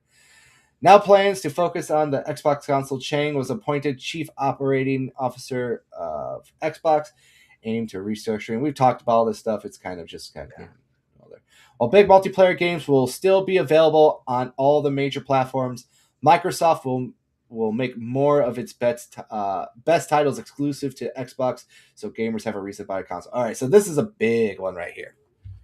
This is an abandonment of the third-party strategy, but I don't know what that means. Microsoft will make its best titles exclusive to Xbox. Does that mean they're dropping Steam as well? No, I don't think so. That's clarity I want to actually hear in the future. Yeah. Because if that's the case, then if they still want to do the play anywhere, if they still want to do all these titles and stuff like that, you would basically have to tell people we're dropping Steam and we're going to only release them on the Windows Store. And you have to use Windows. And if that's the case, then they're going to have to fix the Windows Store for some people. Yeah. I don't use the Windows Store. Have you ever used the Windows Store? I mean, the Xbox is an app on PC, you know? Yeah. I use that. I'm not a computer guy. Shocker. I'm a fucking Luddite, all right? So I'm asking you, Mr. Tyler, is there the Xbox app does come from the Windows Store? I know. So like what am I missing here? Am I missing something? No, you're not missing anything. Microsoft has for a long time struggled. Even in my professional day job, I've put one thing on the Windows Store. It's just not popular. Yeah. It's nothing more than that. A PC, you can download anything with an exe file from the internet, so people don't care about the Windows Store. Yeah, and I don't know. I just, like I said, I use the Xbox app. It works to me. People tell me like every of these apps suck, and I'm just like, am I just like so simple that I figured out that you just click download and play, and then that's all I need? And like I listen to this stuff, and I'm asking you, I'm like, so what? Like, what's the deal with like Epic Store, GOG, and everything? Like, all these things seem fine to me. Am I just stupid? You know, do I just wear a dunce hat? You know, like. I don't know. I look at it. I'm like, I don't see what you're seeing. It's just like, just tell me, like, tell me why I'm crazy. Yeah, no, you're not crazy. But that's a huge one. If this is true, if Xbox is doubling down on exclusives, then that means games like Elder Scrolls 6 and everything else like that will probably just stay exclusive. To be honest with you, I think Doom would have sold better if it was just exclusive. One thing I do think that's interesting about that is this idea of reviving Xbox, but then Helix being a PC and all this stuff. I don't understand I understand from a consumer perspective why Helix being a PC, if you guys can figure that out, is so cool. But I don't understand how it helps Xbox. Because then I'm going to buy half my games on Steam. I do have the Rogue Ally. And that's what I do. My Xbox Play Anywhere stuff, I play on Xbox. But anything else, generally, I end up picking up on Steam, unless it's an Xbox Play Anywhere title. And so you're splitting that market, and it's just so strange to me because I understand Windows, PC. I understand. I'm not dumb. Mm-hmm. But if you want Xbox to make money and you want people to buy your console, I think you have to do what PlayStation's doing, even though it's anti-consumer or whatever, and just say it's a true console exclusive. You cannot play Gears of War on a PC because that's just everyone's just going to PC. It's all eventually going to be there, and we're all going to dump consoles because they're all just x86 programs that we're running on a PC anyway. But I don't know. I don't understand it. It's weird to me. That's kind of like where I kind of draw my conclusion is that if they're dumping Steam, then that's the only thing is like they have to force you into the Windows Store. They have to force you into the Xbox app on there. They have to basically tell you this is a Play Anywhere title. So it'll only work from the Windows Store or on an Xbox console. Yeah, And I guess you could say that for all the future new titles. You could say, hey, we're going to dump Steam altogether, and then but it still works on the Xbox app, like you said, the Windows Store. like I said, it's the only way, because the only thing that's holding us up is just they have Play Anywhere. And in order to have Play Play Anywhere Anywhere, is great, by the way. I love Play Anywhere. yes, It's the best. awesome. Devs love it. Devs have been all on board with it and that. And you know, they have started like the cross buy where it's like you buy it on Xbox, you can play it on PC for a while now and everything too. Yeah. I just feel like this is the only strategy where if Microsoft wants their cake and eat it too, this is the only way they can have their cake and eat it too. If they still want to have the people who don't want to buy an Xbox still play their games and not lose that revenue, they have to tell people, look, we're still going to allow it, but we're going to make 100% of the profits, and you have to go to our store, and we'll make a guarantee to you for the people who have like extreme autism that will fix the store because apparently something's wrong with it for you guys. Or you just have to, we'll make the Xbox experience on PC much better as well for you to get to treat it basically like an Xbox. And for the people out there who don't like PCs and want a more simplified operating system, like somebody like me, where you just, you know, let's just say they don't have the discs anymore, but you just want to start up the game and it plays. And if something goes, there's like a low chance of something going wrong and you have to update the drivers and do all this other work, this is your option where it plays as good as a PC, guaranteed 60 frames, guaranteed 4K. Ooh, this is our guarantee. Unlike the last time when we guaranteed it and we lied to you, you know, this is our guarantee this time. And we're going to listen to player feedback, and we're going to make sure that we give you the best experience and fix the problems that you want fixed faster. Yeah. And, you know, that's really what it comes down to as well. It's just like, this is what we can offer you, is that we're going to give you the PC experience in terms of power and performance, but we're going to give you the console experience where your games have value and this is where they stay, and you can only play them on here. You can't play them on PlayStation. You can't play them on Nintendo Switch. You can't play them on Steam as well. And they just have to do that. Like that's it. And they're just going to have to, you know, suck it up. And I mean, obviously that's what not the dropping Steam isn't obvious, but as far as when I download games on my Rogue Ally, it's you do the Xbox experience. I can buy and download a game, and I don't even have to understand or see that it goes to the Xbox store. Now, if I jump to my PC side, I can see how it downloads and it's there. Right. But yeah, they just need to hide that fact, because I think you're right. I do think, for the most part, PC people generally have their loyalties, and so if they know it's not going through Steam, they don't want it. But that's also not the audience I think you necessarily always are even targeting with this. But no, you're not. I'm just going to be frank here. That this is just what I can see. Like this is the only thing that makes sense to me, because you will make 100% of the profits if you buy them exclusively through your store. Yep. It's not my job to figure out how to make money. I've said this before for people who are like, well, if they have Steam on their console, how are they going to make money if people buy things on Steam? I'm like, that's not my fucking problem. Right. And it should be yours. You should wait to see what their solution is. And if it's stupid, like we've been talking about this whole night, they'll eventually abandon it and try to change course to make money. Reset. Yes, exactly. Going forward, Xbox plans to take a more streamlined approach to games and studios rather than the bigger is better approach. The company will focus more on major franchises like Minecraft from studios like Mojang. It feels like they're just repeating themselves a lot in this article to hit a word structure. Yeah. Studios like Mojang, which was previously operated more or less independently. Profits for Minecraft, considered one of the most successful video games in the world, were used to fund the rest of the gaming portfolio, according to a person familiar with Xbox operations. Now, a lot of people will read this and think it's shocking that Minecraft's profits were used to fund other things in the portfolio. To me, that doesn't sound shocking at all. you use successful things to fund other things to hope that they are successful. Yeah. I know a lot of people are like, oh my God, what are we learning here? I'm like, how business works. Yeah. Yeah.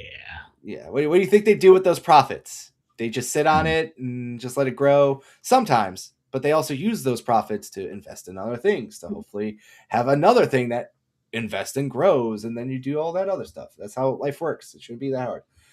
Mojang and Candy Crush Maker King, the two studios that have the most monthly active users, will report directly to Sharma, she said in her letter on Monday. While ZeniMax will lose its subsidiary, Arcane Studios, don't know if this is 100% true yet, just throwing that out there.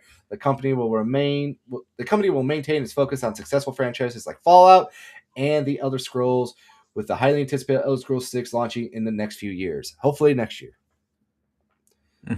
That's just my theory. In a June interview with Bloomberg, Sharma said that the company had reset Game Pass after an 8-month decline. She said the subscription service has returned to growth and increased retention. Her new goal, she said Monday, is to reach more than 1 billion gamers every day on multiple platforms. It was entertain, not reach. This is a misquote right here. This is what I was saying earlier. Yes. Yep. So, how much more is left in this? Oh, that's it. That's this article. That's all of it right here. I want to ask you now, how would you fix Game Pass? What a question. I know. I don't know if you can fix Game Pass. I wonder what, like, I'm sure it was just not profitable, but like they were testing the family plan at one point. I know for me personally, if they were to offer me the $35 a month family plan, I'd probably buy it. So there's little things like that, but I don't think that's how you fix it. I've heard things like they might remove first party games, at least day one. I think that would help. I would definitely buy a Gears of War E-Day if I was forced to, but there's a good chance I'd cancel Game Pass if I lose those. So I don't know. It's a catch-22, right? It's a catch-22, yeah, for sure. I mean, I don't think you can. I think, like, I don't think it was this article. I think it was a previous one, but the model for video games versus consuming media like movies and shows is just so different. People sit on games longer, like I mentioned. Mm-hmm. Even if I am playing a game a month, depending on the game, I can understand. I've heard, we've heard that argument a million times. Oh, if you play a game a month, then it's not worth it. There's a little bit of truth to that. Mm-hmm. I personally play online games a lot, so part of it that I never hear talked about that I enjoy about Game Pass is I don't have to pay for the $8 a month for the Xbox service for multiplayer that I used to pay for. I don't even know if that exists anymore, but it's like tied to Game Pass now. That's what it is. And so that was like a part of it, though, in my mind. I was like, okay, well, $8 a month, there it goes. So now I'm really paying this much for games, and you just don't hear that argument. But yeah, to be honest, I don't know if you can. I love the service, but unless the market accepts it, you can't do anything with it. I mean, it's going to die or kill Xbox. So yeah. I do think ultimately, though, I like it as a consumer. I think if I was head of Xbox, I would probably say we're getting rid of it and we're going back to everyone's going to buy our games, especially if we're dumping all these little studios anyway. I feel like I agree with you on that one. I feel I just feel like it needs to end, sadly. Yeah. I mean, it's good for, people who want to buy games, but it seems that the idea that you can have a video game service that works, you could keep it around and just kind of treat it like Game Pass, Games with Gold or something like that, where you could have it be an option where you only get to play backlog catalog of games, and that's it. I feel like a year or 2-year rotation for some games, like you wait a year, they drop the price, like it's like $20 to buy the game, or we just throw it on Game Pass now, Yeah, like it's made its money, we got our money back, the business is profitable. You could still make deals with these smaller indie devs and be like, okay, we'll pay you X amount of dollars, it's on Game Pass for about a month or two or something like that. And then it comes off of Game Pass really quickly after that month. And then if you want to keep playing it, you have to buy it. And if you have Game Pass we'll give you a deal or something like that. To me personally, what I like about just having Game Pass is very simple. I like the rewards points. Oh, really? Yeah, I think they're point. I use them. I think Yeah, they're cool. I think that's great. That's something Sony doesn't do. That's something Nintendo doesn't do anymore. I think Microsoft still doing the reward system makes me stay subscribed to Game Pass, especially the Ultimate tier, Yeah. because they really pay you out with great points for when you buy the game. Yep. Especially their first party games. If you buy the first party games, it's like triple the points and stuff like that. I'm like, holy Christ, man. Yeah. And that alone I think could be worth it. Especially because now you got the point system, you got a catalog of games that are still, like I said, you make the deal with the small indie guys. Hey, we'll put you on here for a month. We'll let you have your game be showcased, and then after that month is done, hopefully that increases your sales because people buy it because of FOMO and stuff. Yeah. There's a way to do it, and I do wonder if it will actually help Game Pass or hurt it if you drop the online requirements as well. Yeah, I was trying to find. I don't know if you've. I'm sure you've probably seen it at some point. Brian McCaffrey has this voucher system idea. I was trying to find what the idea was. Oh yeah, he just had this. I can't find the tweet, but basically he has this idea that every 3 months, instead of releasing first party games day one on Game Pass, you get a voucher every 3 months to redeem for one first party game. That's interesting. And you own it. That's interesting because that it makes you be like, okay, you have to be subscribed for 3 months, which is the price of one game. Exactly. And then that's the way to do it. It's interesting. Yeah, I don't know if it'd work, but I think it's an interesting take that should be looked at. Yeah, it's something to do. Yeah.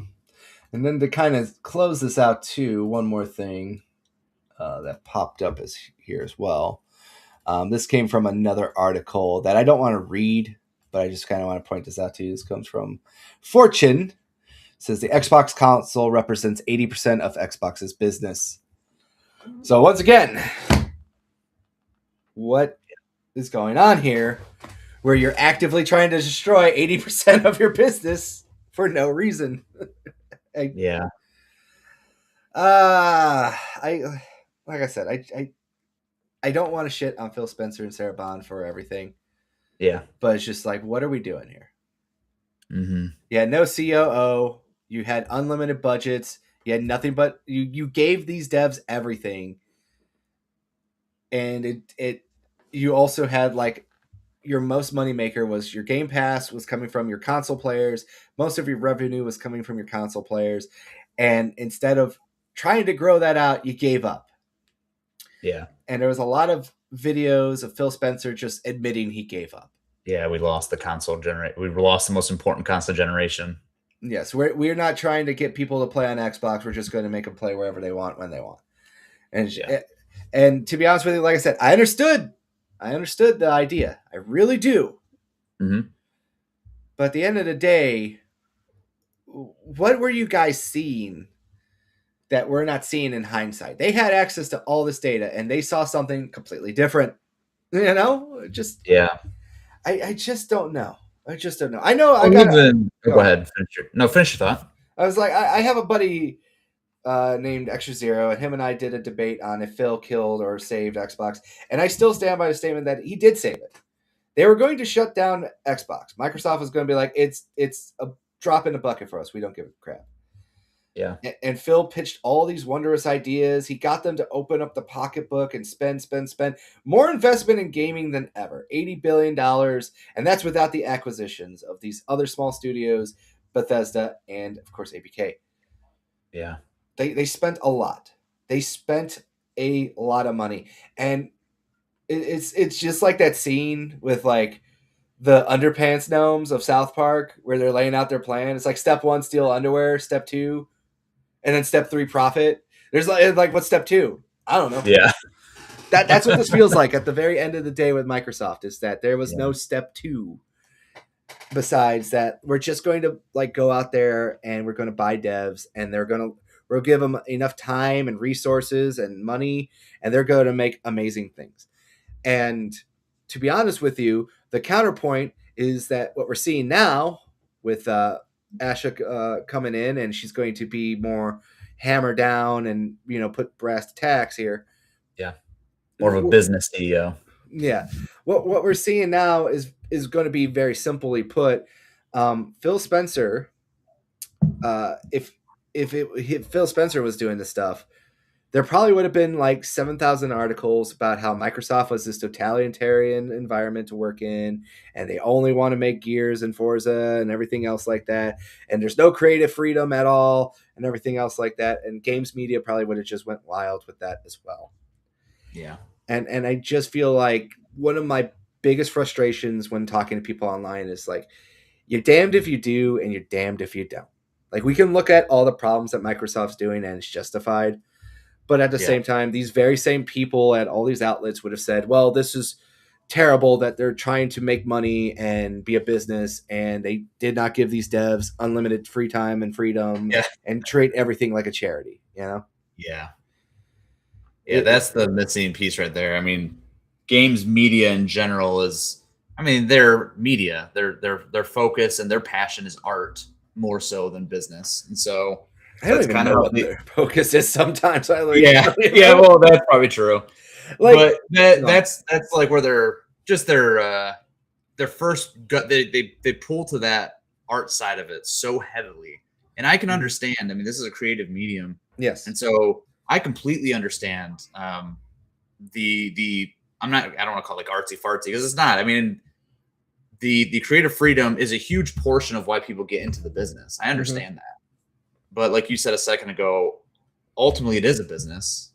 And without money, businesses do not get to continue making the art. Yes. So this idea that you can have one without the other is just absolutely insane. They work together. And if one half is not doing what it should be doing, the whole thing fails. And so we've got to get off like this idea that it's all about the artist. No, it's not. It's about the artist and it's about the investors together. If it's not them together, then you've got no art and you've got no money. If you have no art, you've got no money. If you've got no money, you got no art. You got to get there and understand that. And I know the internet never will, but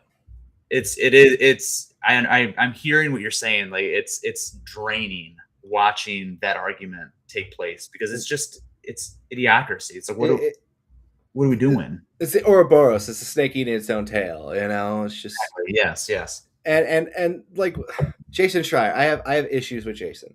I trust his intel a lot, but I really do hate when they add these like colorful language, like they're being punished for following orders. I'm like, everybody who has a job usually is following an order, and if your order is you get a shit ton of money, a brand new studio, and creative freedom to do whatever you want, and you produce failure, the blame ultimately falls on you just as much as it does, Daddy Warbucks. All right. At the end of the day, if you were given everything to succeed, to make something good, you got, like a lot of people were pointing out, Hellblade 2 and Bleeding Edge is what they produced under, Microsoft Ninja Theory. Right. South of Midnight was the only game that they produced under Xbox Compulsion Games. Yep. Kilm, Keeper were the only true games that Double Fine made because they already finished Psychonauts 2. Microsoft helped it get across the finish line and give them more time. Yeah. Like they saved that project, but at the end of the day, Psychonauts 2 was already a long project in the making. Obsidian only made a lot of games, but a lot of them were mediocre in terms of sales and reception. All right. And Microsoft worked against them on one occasion. I'll say that much. We did make note of that. Doom, the Dark Ages, like we've laid out all this stuff that's going on. I've talked about this many times before. I'm the only member of the Ghostwire Tokyo fan club, all right? No one else is there. I'm the only fucker that sits on that board. Okay? Doubling down on the bad games. I like it. Exactly, all right? They say that game sold 5 million copies. I'll tell you this right now. 4 million of those were probably when it was like $20, and half of the fucking million that sold was when it was given away for free. All right, that's just what it is. Mm-hmm. I'm the biggest Hi-Fi Rush fan you probably know. Go look at the charts when it released on PS5. Nobody bought it. Yeah. Go look at the true achievements. Go look at the trophy achievements. Like somewhere around like 25% of gamers only made it past the first boss. All right. Right. Even if it was on Game Pass, 3 billion people played these games. Nobody liked them. I like these games. I've always said this. I think South of Midnight should get a second bite at that apple. It's a unique and interesting story. All right. I like Keeper. Everyone should go play that game. It's a good game. It's short as hell, though. And I didn't buy that full price. I think a $20 price point was good. And that's another thing, too. Price is a big thing. Yeah. You know, Avowed. Didn't like it. Not my cup of tea. Outer Worlds 2. I bought it. I bought Avowed twice. All right. Once for a friend and once for me. All Nice. Right. But I bought Outer Worlds 2 at launch because I liked Outer Worlds 1. I haven't played Outer Worlds 2 yet at all. I'm a terrible person. Oh, it's a great game. I like it. Yeah. That's what I hear. And I'm like, oh, I can't wait to play it one day. Yeah. But at the end of the day, there, like we've kind of pointed out, there's too much competition. A lot of these studios that they bought were supposed to be the indie darlings that were going to help fill out Game Pass and keep people in the service, and maybe we're supposed to cost like $20 million to make and return of have an ROI of like $100 million back. Yeah. Instead, they did the fucking opposite. They spent $100 million and had an ROI of negative $95 million. Funded by Minecraft. Yes. Funded by Minecraft and Game Pass. There you go. That's what it was. Funded by Call of Duty, Minecraft, and Game Pass. That's what happened. Right. And Microsoft could have just said, like, fuck it. These guys are not going to survive without us. And we're just going to, you know, put them down in the crib. But the truth is that they gave them everything they wanted. They gave them all this budget. They failed. And now they're getting a chance at, hey, thank you for your service. We're leaving you better off as it is, but now you're on your own. And if you die, you die. And at the end of the day, I can't blame them. No. There's this one thing that sits there. Like, here, look, I used to be a drug addict. All right. I tell people this all the time. I don't hide it. But there's a lot of people that I used to hang out with that they had really good parents, came from great homes, and they had every opportunity in life, and they still fucked it up. Right. And, you know, like you could go, woe is me, this, that, and the other thing. As a sympathy, yeah, you could get better. But at the end of the day, you're still fucking up. Yeah. And what happened at id, you know, a lot of people are confused by it. I can understand it, but I don't like it. I think that Microsoft should not divest from id Tech, but, you know, I'm also not losing them, you know, 64% of every dollar they spend. Yeah. You know, I'm not in that position. So there's that as well. Like, I don't know what to say. If 64% of my paycheck vanished, I would be like, oh, I'm fucked. You know? Yeah. Yeah. Well, I mean, like you said not too long ago, you just said it. I mean, it look at it from the proper lens. If you at your day job are not doing, if you don't produce the contract you agreed to, you're out and you're fired. And no one blinks an eye at that.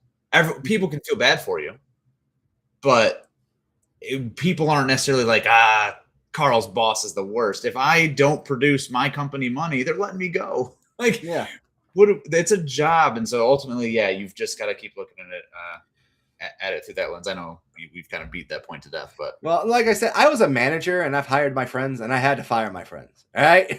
Yeah. It's like, look, it sucks. Yeah. You know, I've been in that same position, not a hired friend, but I've been a manager and had to fire people, and it's not fun. No, it's not fun. But you know, like you hire your friends, you're thinking you're helping them out, and then they keep fucking up and they make it harder for you. And it's just like, look, man, you're great at beer pong, but you're not great at fucking running numbers. I'm sorry. Yeah.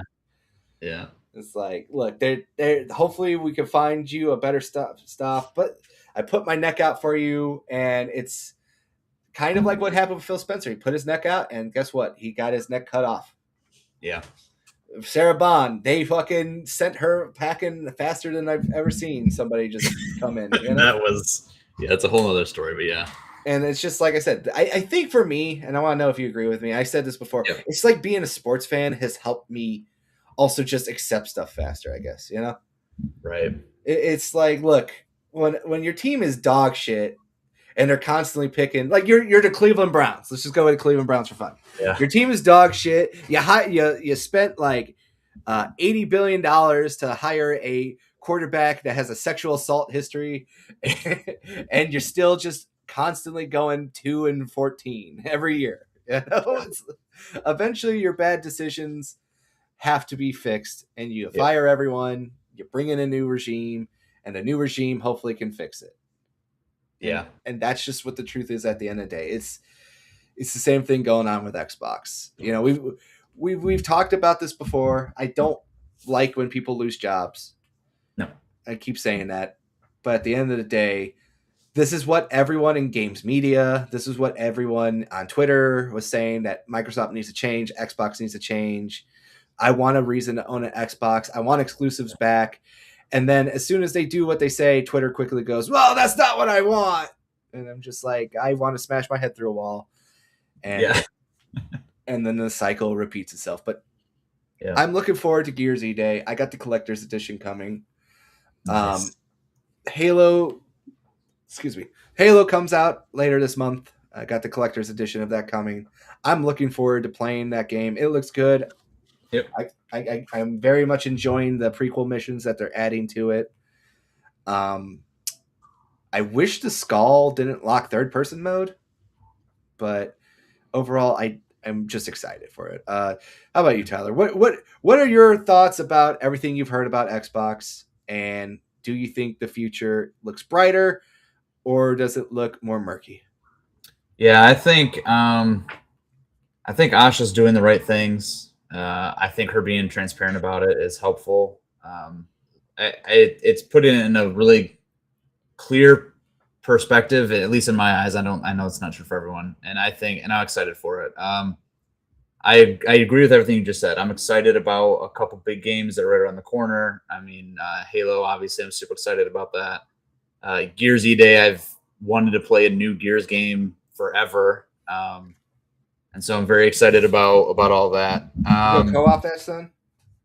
Yeah, I actually just played through Gears 1 with my oldest, and then we just started Gears 2, which ironically was interesting. We played, this is a little side tangent, sorry for No, fine. It's fine. I love it. But we played the new remake of Gears 1, and then we went straight to 2. If 2 feels so much better than that. It's crazy. So I don't know what that says about the possibility of Gears E-Day, but yeah. So I am excited about what Xbox is doing. I'm excited about some of these big games coming up. I agree with you as well. I do hope they go back to exclusivity. I also want a reason to own an Xbox. I also want there to be future Xboxes.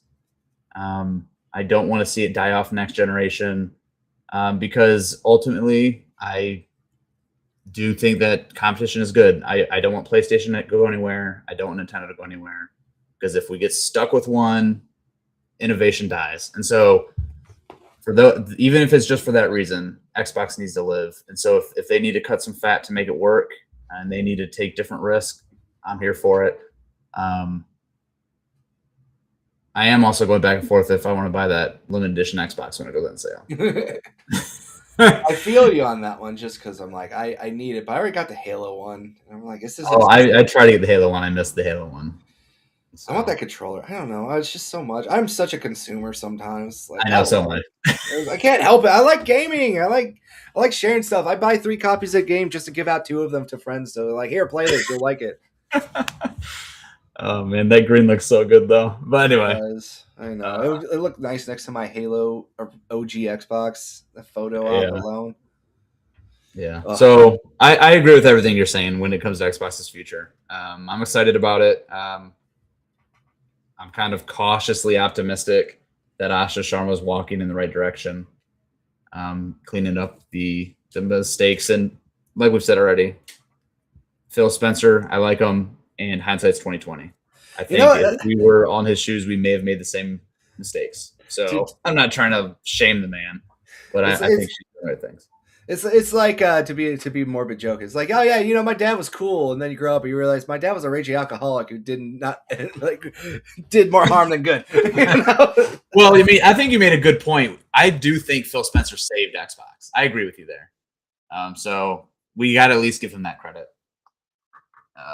I think they would have died the Xbox One generation without him. So Yeah, exactly. Like I said, I hope Microsoft does continue to help some of these devs. One of the things I did like was they were making deals with people to publish games, and then they were letting them go multi-platform. yeah, I feel like I want to see more of that drive back. I feel like Friday, don't worry, we're going to shit on Sony on Friday, so we're going to keep it fair and balanced here. um, I just honestly just look at everything and go, Nintendo's doing really well. They're giving people pay raises. They yep, have a really good structure of just keeping it lean and mean, and they make use of their IP like Pokemon.